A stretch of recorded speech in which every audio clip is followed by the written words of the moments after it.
Do you know what time it is?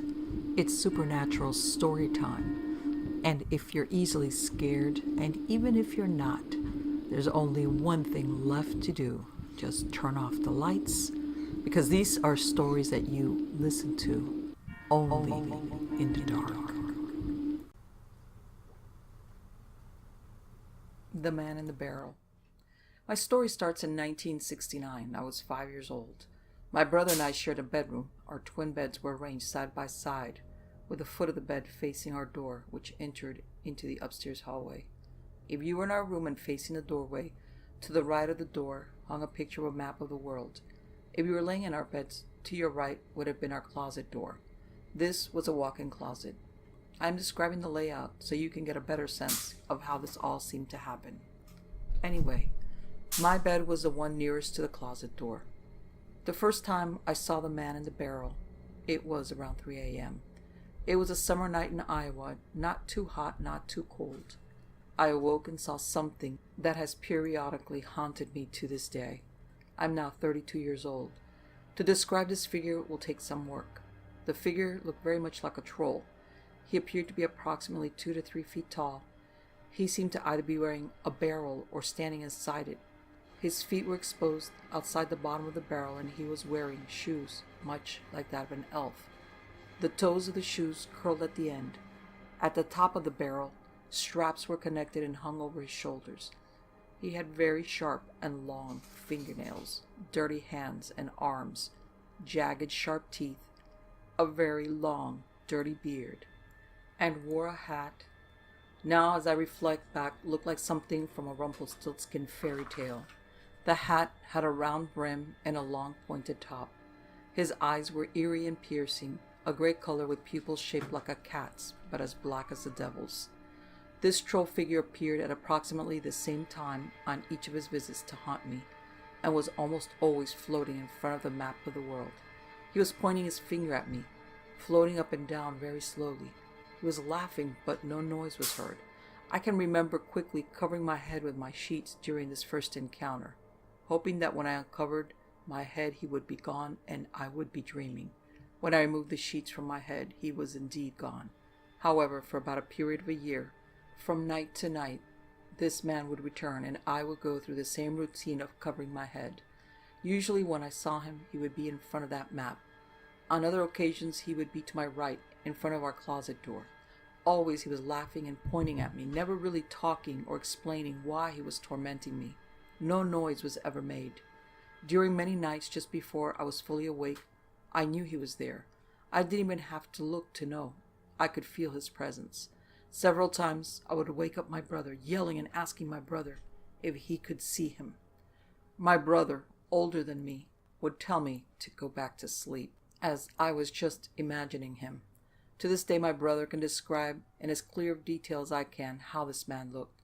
The reason he can is because in the middle of the night, while I was looking at this man, I would describe him to my brother to convince him that the ghost was there. I told my parents about seeing this man and asked them to remove the map of the world from the wall, as I felt this might have something to do with seeing him. They took down the map, but the man kept coming back. I asked them to move me into what was our guest room. They agreed to my wishes, but things only got worse. In that room there was also a walk-in closet. If you can picture a clothes bar that was hung with U-shaped wall mounts, the clothes bar rested in those mounts connected to the wall. One night, a loud crash came from my closet. I ran to my parents' room without investigating first. I woke them and they went to my room's closet. When they opened the door, everything was laying on the floor. The shelves that held my games and toys, and the clothes bar and all my clothes. How this all came crashing down, nobody knows. But I have a strong suspicion it was the man I had been seeing. For several nights from that day forward, he would return to laugh at me and haunt me. Although I haven't had visits from him since we moved from that house in Iowa, I can still remember the chills he gave me. Contacting the dead. A long time ago, when I was just 13 years old, I had a terrifying experience. My mom had died at a very young age, a few months earlier. I was so devastated about my loss, I wanted to talk to my mom again, to see if she was all right and happy. I know I was not happy. I was hanging around with my friends, not doing much of anything, when one of them said they wanted to contact the dead. My eyes opened wide to the prospect of talking to my mom again, and I heard myself saying, "Yes, let's do it." We planned our big night for the night of Halloween. One of the friends' parents were going out for the evening. We had the house to ourselves. There was 8 of us, and we were excited as the big night approached. Around 7 that evening, we all entered the house laughing and giggling, thinking this would be kind of stupid, not wanting to make fools of ourselves in front of the guys, and we sat around this huge oval table. Then the guys said they needed a leader of some sort, the one to do the talking and communicating. I was a quiet, shy girl who kind of sat in the background just watching my friends. I was still crying over my loss. Then to my horror, the guy pointed at me and said I had to do the talking. I begged and pleaded with him, to no avail. I lost that one straight away. While we all positioned ourselves, me at the head of the table and the guys on one side, the girls on the other. One of the guys was 18 years old. We all joined hands, with a candle burning in the center of the table. We started to laugh out loud. You could tell we were nervous. This went on a few more times, until one of the girls shouted out that we should not mess with the spirit world, as they would get angry. Then we'd end up with an evil spirit. "Concentrate," she shouted again. "Ask only for a good spirit," she told me. I said I was going to ask for my mom. My friend said she wanted her grandmother and another their uncle, but I started asking for my mom. In my mind, as I was asking out loud for a spirit, a friendly spirit to come upon us, I do not know whether I fell asleep or went into a deep trance. I do know I was not with my friends at that time. I felt scared and my body was trembling and I could not move. It felt like something or someone was holding my body down, frozen in time. I could not open my eyes. I could not talk and I could not move. I honestly thought I was dead. And the next moment, I felt like someone had slapped me hard. I fell back out of my chair and stood up, rubbing my eyes.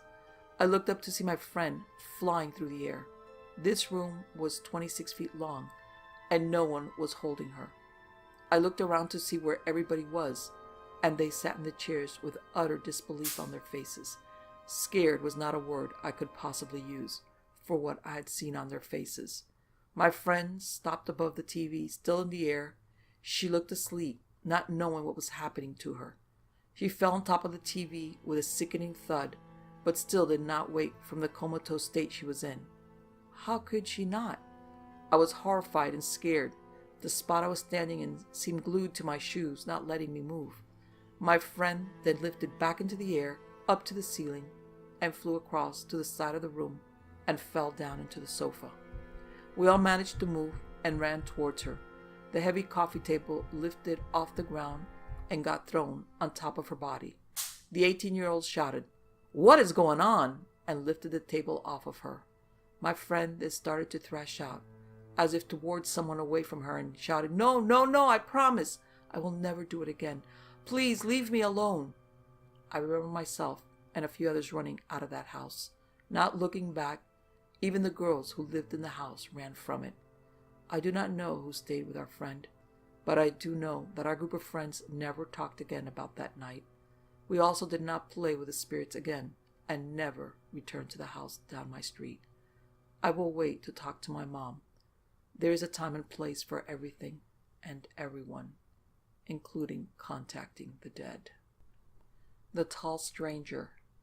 My family has lived in Georgia since the late 1820s, and this is a story I heard when I was a child, and it must have taken place in the early 20th century. 2 of my young single male relatives had walked to visit someone one Saturday night. On the way back home on a sandy, unpaved country road, they met a tall stranger. The moon was shining brightly, and they saw him coming quite a few yards before he reached them. From their description, he must have been at least 7 feet tall. When they neared the stranger, both spoke out, but he ignored them and continued to walk on with his eyes straight ahead. They stopped and turned in the road to watch him until he was out of sight. Then they continued on to their home. The next morning after breakfast, they decided that such a tall man must have taken some exceptionally long strides, so they went back to the place where they had encountered him. They found their own tracks where they had turned to watch the stranger go out of sight, but they never found a single one of the tall, quiet stranger's tracks. They were never able to explain it, but both swore to the incident. The Ghostly Nun. My sister, the one who told me all these cool ghost stories, graduated from Incarnate Word University in San Antonio. About the university, it was founded by the Sisters of the Order of the Incarnate Word, hence the name. The campus is composed of the main building, which is over 100 years old, and much newer buildings that contain the dorms, rec center, cafeteria, etc.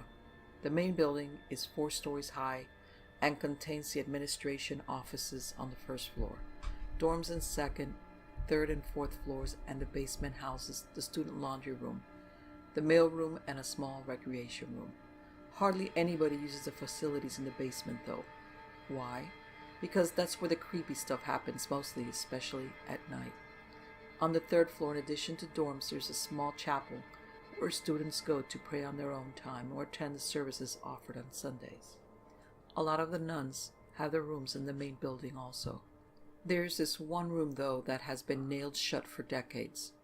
Over 50 years ago, a nun committed suicide by hanging herself in that room. After the incident, the priest blessed the room, left all her belongings like they found them, and nailed the door shut. Students have been reporting ghost sightings and other things ever since. My sister got there in the fall of 1993. Her first dorm room was on the 3rd floor of the main building. In fact, all new students that need dorms have to live in the main building. The newer surrounding buildings are for juniors and seniors. One of her first friends at the school was this girl named Carol. Carol was from Spain and was a sophomore when my sister got there. She was also a resident assistant. A resident assistant is a student who is assigned to a certain floor and is in charge of attending to whatever the students need as far as their dorms are concerned. One night, Carol had finished her rounds and was ready to go to bed when 2 female students came knocking at her door. The students had just come to their dorms after being in the library all night, cramming for an exam, and when they arrived, they found all their furniture and belongings completely rearranged. Nothing was missing or broken, just rearranged. They thought it was a practical joke, but no one else had the key to their dorm. The only person who kept the spare key was the resident assistants, and those are kept under lock and key themselves. Carol called the police department, and they came over to take a look, and no sign of forced entry was found. Naturally, the girls were worried that someone was able to break into their dorm so easily despite the tight security. The resident assistant let them stay in an unoccupied room for the night while the cops dusted for fingerprints. There were no fingerprints found other than those of the girls themselves, except for one.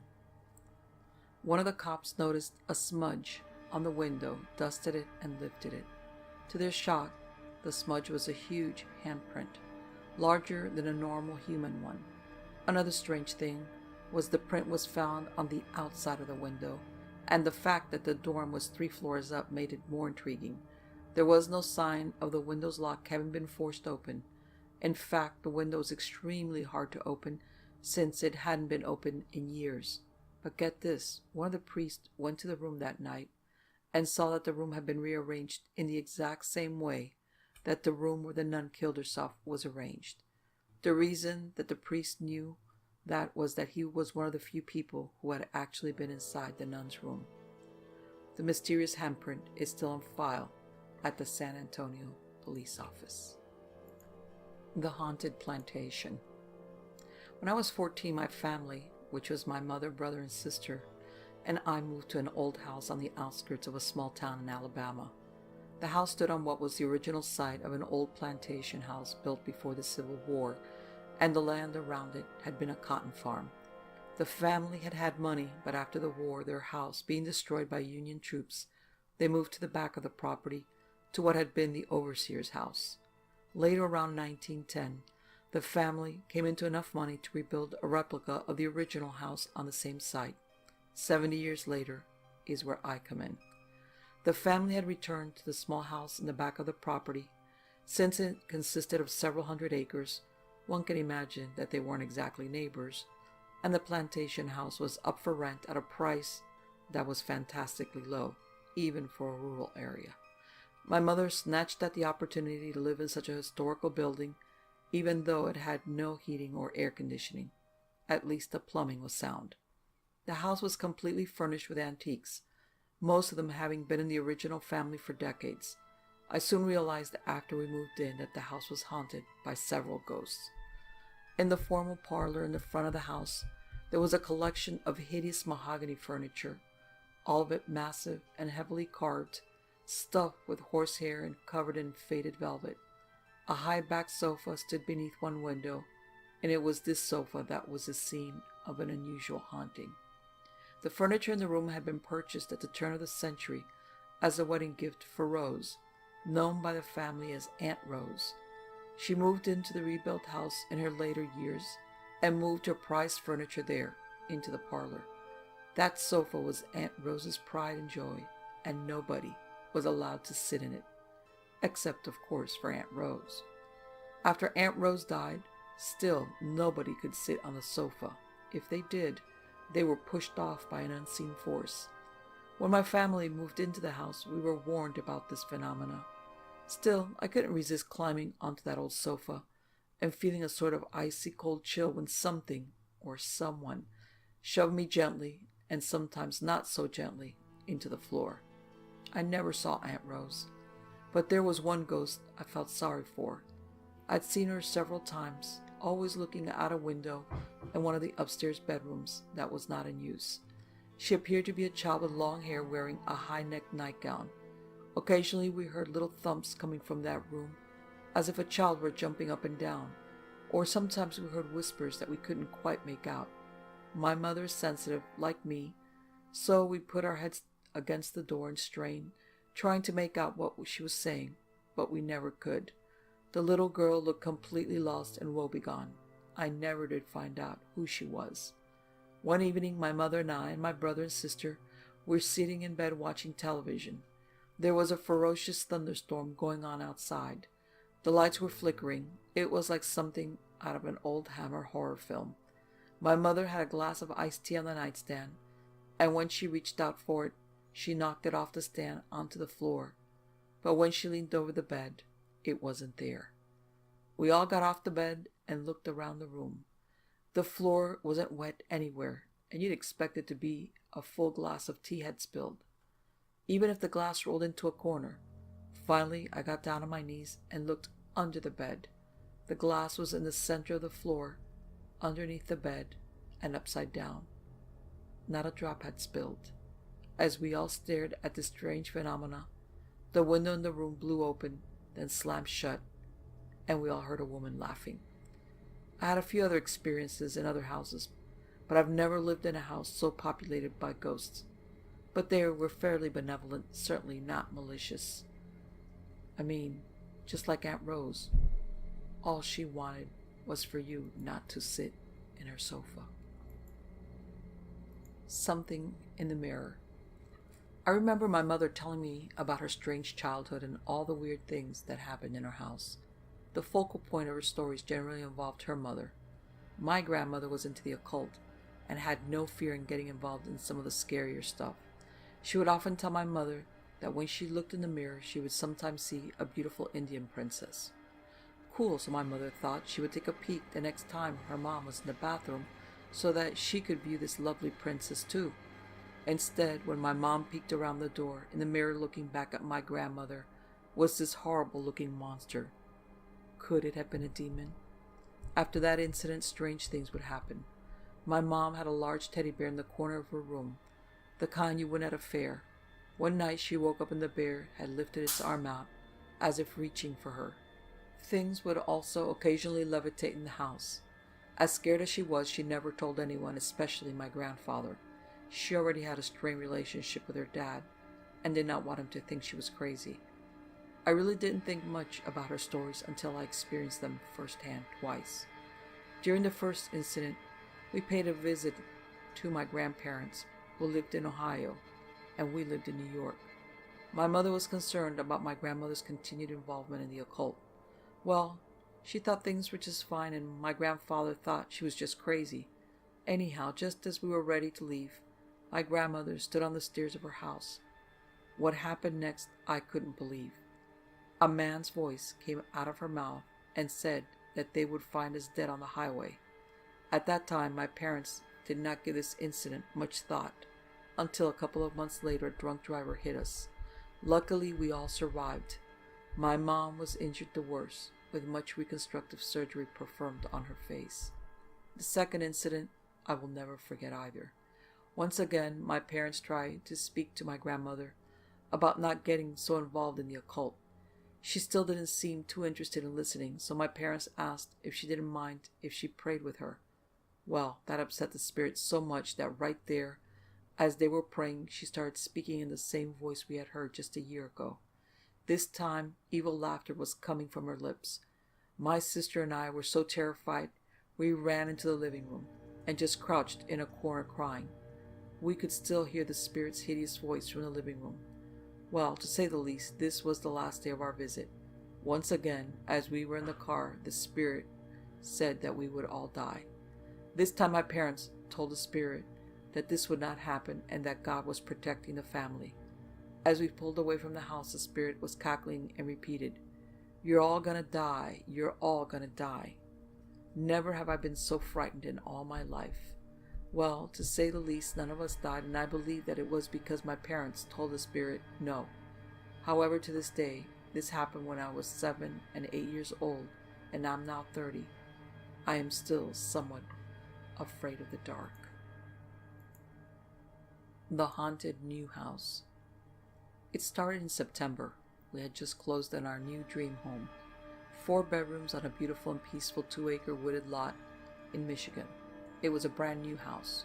One with no history, good, evil, or different. Just perfect for us.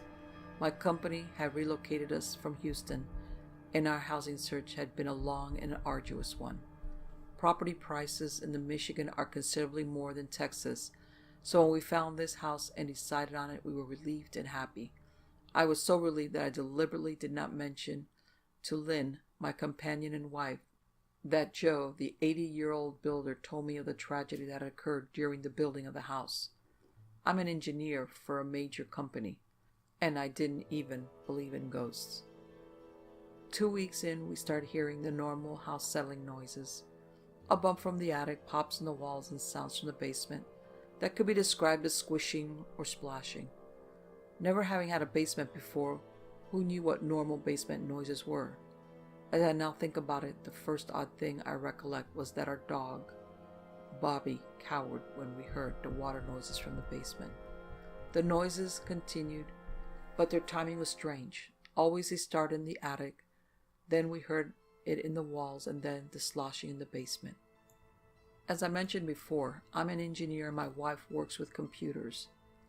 Both of these professions don't allow room for belief in luck or coincidence, so of course, we started looking for the structural cause of these noises. We pulled up insulation in the attic, I removed drywall, and we practically camped out in the basement to catch the water noise, but to no avail. I called Joe and let him know that the noises we heard were infuriating and that there was a severe electrical problem causing the noises. I thought about blaming the plumbing, but figured the legal liability of an electrical problem would bring him out to the house quicker. Of course, he came with an electrician who certified that there were no electrical problems. But as they were leaving, they heard the noises. Peter, the electrician, lived in the town, and he went deathly pale. He spoke to Joe for several minutes outside the house on the lawn, and then he left. He said nothing further to me, and I have not heard from or about him since. Lynn did ask Joe what the noise was and what Peter's problem had been. His answer devastated both of us. Joe said that Peter had been in the home building business at one time and had poured a basement for a house not far from our home. The building crew had heard an identical noise coming from the basement, but within hours of the concrete floor being put down. It disturbed the men so bad that after 2 days of the noise, they broke through the basement floor and found a family of raccoons. Mother and babies were dead, but had obviously lived on for some time after being buried in concrete. I guess air gets trapped and they were able to breathe for a while. Joe's eyes betrayed his thoughts, so before he mentioned anything, I told Lynn that there had been a man killed during the building of our house. She was not happy with me for not telling her before we closed. Things had happened to her as a child that made her more sensitive to these types of issues. That's her story. She then asked the inevitable and was even more upset with me after getting the answer. The story goes that a young man, a carpenter, had been working on the house. This was before the basement floor had been poured. He went down into the basement and started to walk across, going towards the back wall, and had apparently become stuck in some deep mud or muck. He either fell asleep or became unconscious somehow, because the next day concrete was poured in through a tube from a basement window. The only way anyone guessed what had happened was when the concrete was being smoothed, part of a hand, finger rigid, was seen coming out of the concrete. Of course, the body was dug up and the basement repaired. A sick feeling came over me. Of course, the body was dug up. Joe laughed and said, "You haven't anything under your basement." Lynn and I went inside for our regular hot chocolate. The house did not feel the same. The chocolate tasted like hell. We went to bed at around 10 or 11, and then suddenly our child Eve, who was 2.5 years old, woke us by screaming. She was not in her room. In fact, she was not even upstairs. I raced down to the first floor and found the basement door open. Eve was on the lowest step, and in the half-light of the basement bulbs, it looked to me as if something had a hold of her right leg and was pulling her. Lynn had followed me down and screamed when she saw Eve. I was the first to reach her, and for the life of me, I could not pick her up. She seemed to weigh 1,000 pounds, or else she was being held. Lynn put her arms around her, but she had to lay down on the floor to do so. Again, it could have been the bad lighting, but it looked to me as if Eve and then Lynn were lying in the floor. Yes, in the basement floor, not on the floor. I'm not sure exactly what I did at that point. Crazy thoughts about dead carpenters and raccoons crashed through my head, but I knew that they were not going anywhere without me. So I grabbed both by an arm and a leg and pulled with all my might. I am 6'3", 240 pounds, and still I couldn't get them off that floor. Both were hysterical. Lynn never let go of Eve, and I never let go of both.